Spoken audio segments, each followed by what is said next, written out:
Excellencies, delegates, ladies and gentlemen, good morning and greetings from the OPEC Secretariat in Vienna, Austria. Before I begin, allow me to take this opportunity to thank S&P Global Platts for this generous invitation to speak at one of Asia's premier oil and gas industry events.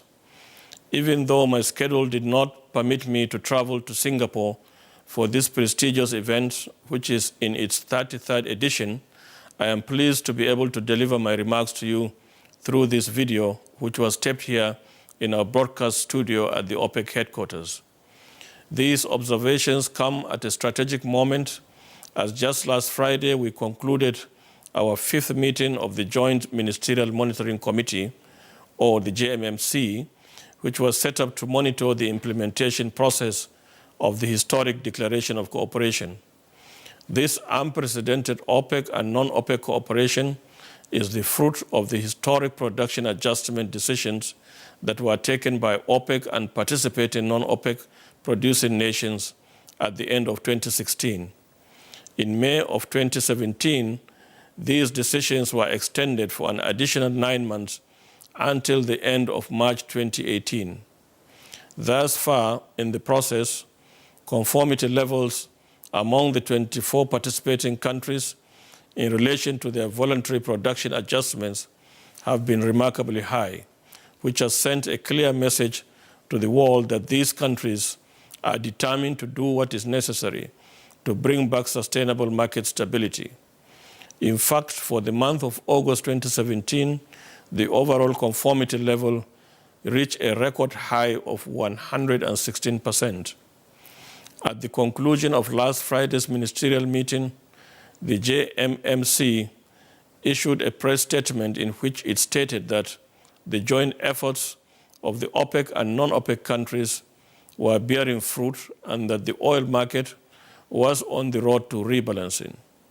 We are seeing declining OECD commercial crude inventories, which went down to 170 million barrels above the 5-year average in August 2017 from 340 million barrels at the beginning of the year.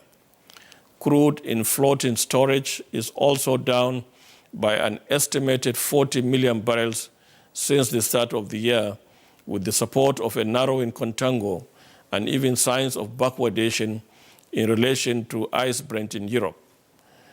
These positive developments are good news not only for our member countries and other non-OPEC producers, but this is equally good news for consumers who rely every day on oil and products to fuel their growing economies. Nowhere is this more relevant than in Asia, which is expected to be the engine for future world energy growth due to its expanding economies, rapid population growth, a rising middle class, as well as the swift transition to urbanization and industrialization. We expect global demand to increase by nearly 16 million barrels a day until the year 2040, at which time it could reach around 111 million barrels a day. A remarkable 70% of this growth is forecast to come from emerging and developing economies in Asia. 2 major population growth centers in Asia will be India, which is expected to reach 1.6 billion people by the year 2040, and China, which will be reaching 1.4 billion people. This amounts to 18% and 16% respectively of the entire world population. As far as economic growth goes, Asia will continue to be the engine of growth in the years to come. GDP growth in India and China are estimated at 6.8% per year and 4.7% per year respectively over the forecast period up to 2040. And separately, India and China are expected to see an increase in their combined global share of real GDP from 25% in 2016 to nearly 40% in 2040. Expansion at these levels from the fast-growing economies in Asia will require supplies from all producing regions, and OPEC member countries will surely play an important part in helping meet these increasing needs. As refinery capacity grows in the region, larger quantities of crude will be required. This can be seen when you look at the latest data on trade flows until the year 2040, as Asia-Pacific imports will expand and the Middle East exports are set to increase.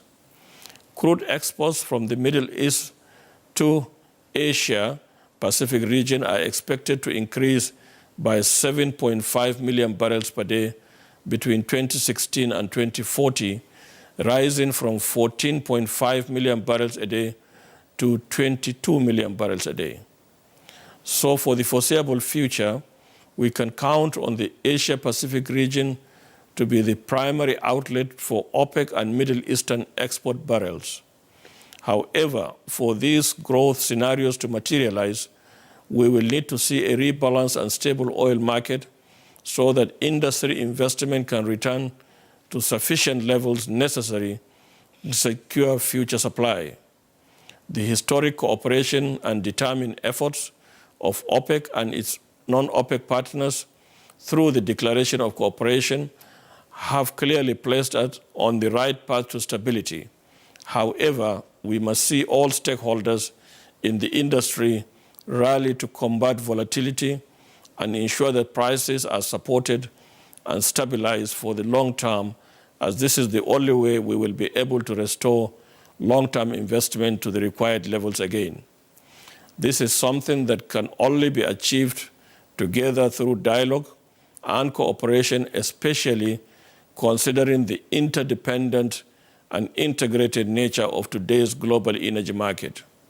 In the previous years, OPEC has been at the forefront of industry dialogue initiatives and has recently added Asia to its portfolio of meetings. In addition to the well-established ongoing energy dialogues with the European Union and the Russian Federation, China and India have been added to the series of dialogues taking place each year, reflecting the importance of the Asian continent to OPEC's member countries. The latest such Asian dialogue was held in May of this year, when the second OPEC-India Energy Dialogue was held at the OPEC Secretariat in Vienna, providing an opportunity for fruitful discussions on crucial trade relations between OPEC member countries and India, and on the important topic of rising energy consumption in India. When you consider that OPEC member countries provide an estimated 85% of the crude oil and 90% of the gas going to India, you can see why these discussions would be so relevant. And indeed, these talks are scheduled to continue next year, as the next dialogue is planned for 2018 in New Delhi. We also look forward to our next OPEC-China Energy Dialogue, which is currently scheduled to take place at the end of this year in Beijing. These energy dialogue initiatives have set a very positive precedent for future dialogue between OPEC and its Asian partners. And our hope is that these efforts will evolve into long-term partnerships that will bring benefits to all involved stakeholders. Delegates, ladies and gentlemen, I am here to confirm that the future outlook for the global oil market is improving with each new day, thanks to the ongoing dedicated efforts of the 24 OPEC and non-OPEC producing countries, who through the Declaration of Cooperation are contributing to the rebalancing of the global oil market. I assure you that if it were not for this noble joint intervention that began last year, the current oil market would not be where it is today. Now, looking ahead, we will keep pressing onwards until we reach our common goal of a fully rebalanced, growing, and sustainable global oil market and industry. I would like to take this opportunity in closing to invite all Asian stakeholders to join us in these crucial efforts to restore a sustainable stability to the market so that OPEC and its non-OPEC partners can continue to ensure a steady supply of oil and gas to help fuel Asia's future economic growth and provide prosperity for its future generations. Thank you for your kind attention, and I wish you all a very successful conference.